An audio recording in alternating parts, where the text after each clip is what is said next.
Shalom, shalom. Thank you for taking the time to watch this video as we start. Today I thought I'd come to you with a little video about Torah portions. For those of you that are new, our Torah is divided up into basically 54 portions. Torah portions were divided many centuries before chapters and verses were put into play. Chapters and verses didn't come along until the 13th century, when some decided they wanted the Torah printed in a mass form for distribution. So they trusted the printing of the Torah to some Italian printers, and the Italian printers said, hey, let's change this a little bit. Let's put chapters and verses in here so that we can better study this, because they weren't used to the Eastern method of studying Scripture.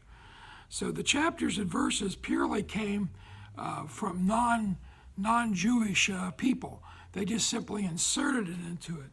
So when you get a when you get a Humash or a Tanakh or a complete Jewish Bible, you will see something more like this, to where it shows up in portions. The portions do not follow the chapters and verses. For instance, this week, the portion starts at the 11th verse of the 30th chapter of Shemos. This would be Parsha Kisisa, which means when you take. So if you have a Humash, or if you purchase a complete Jewish Bible, complete Jewish Bibles like this are done the same way. They are set up in chapter and verse, but they're also broken into portions. So when you're looking to read it every week, we read it here at Biat Brok Tikva. We read it on the Sabbath every single week. We read the portion on the Sabbath, and we discuss it, because in Isaiah chapter 1, verse 18, it says to come together and reason the word. So that's what we do.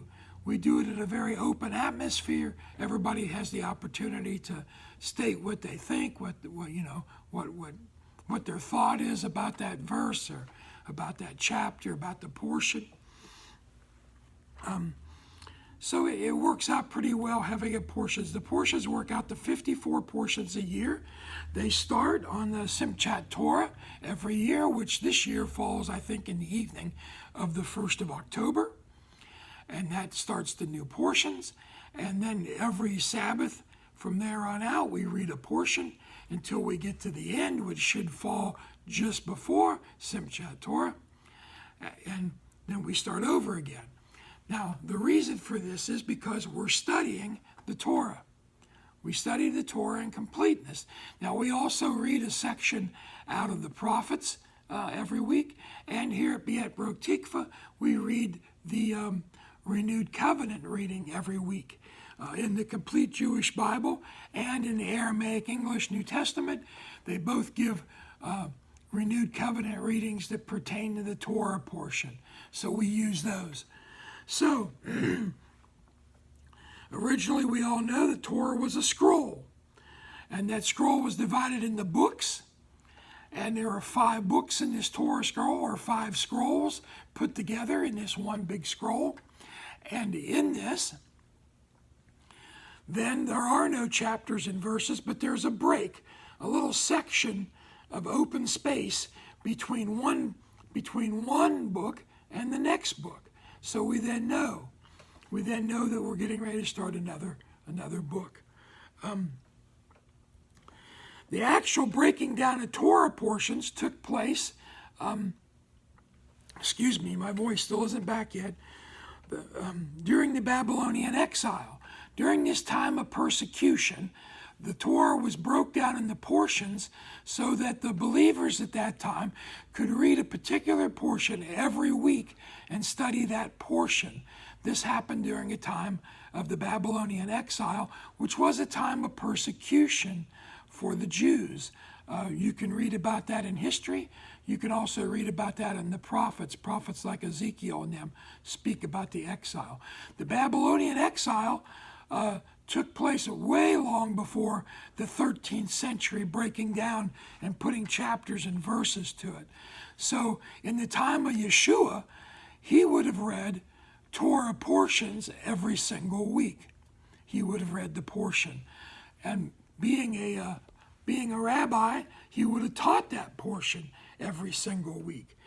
Now today you see yearly portions and 3-year portions. There's another congregation that I know that are very good people. They read their Torah in the 3-year cycle. So their portions each week are much shorter than ours are. They're about 1/3 the size. So they go into a lot, maybe more detail than we do. We look at it as we discuss it, and we speak about what the Ruach would have us to speak about and discuss that day, and we know that we're going to see that same portion again next year. So we'll have more opportunity. Many of us keep notebooks that tell us basically what we discussed this year, so that we can read it and review it a little bit before next year, and then we see what Elohim would have us to discuss at that time. So if you're wondering about Torah scrolls and different things like that, you can see behind me, this is Biet Broch Tikva's ark. The ark is where the scroll is kept. Inside here, you find a curtain, and behind the curtain, I'll reach in. You may be able to see it, I'm not sure. Behind the curtain, you'll see a Torah scroll. So every week we take the Torah scrolls out, we take them around the room. Everyone who wishes to greets the Torah scroll. We bring it up, we open it, we place it on top of the ark during the discussion of the Torah portion. So basically, we've adapted to the Torah portion. We no longer look at it as chapter and verse, although we do use that for reference. We're not saying chapters and verses are horrible or evil or anything. They have their use, but I just wanted everybody to realize where that really came from. That didn't come out of Eastern thought. That came out of Western thought. Western thought likes to change things from Eastern thought to their own way of thinking. So at any rate, that's all I have about this for right now. We bid you a very good week, Shavua Tov, and we hope to see you again. Blessings, blessings.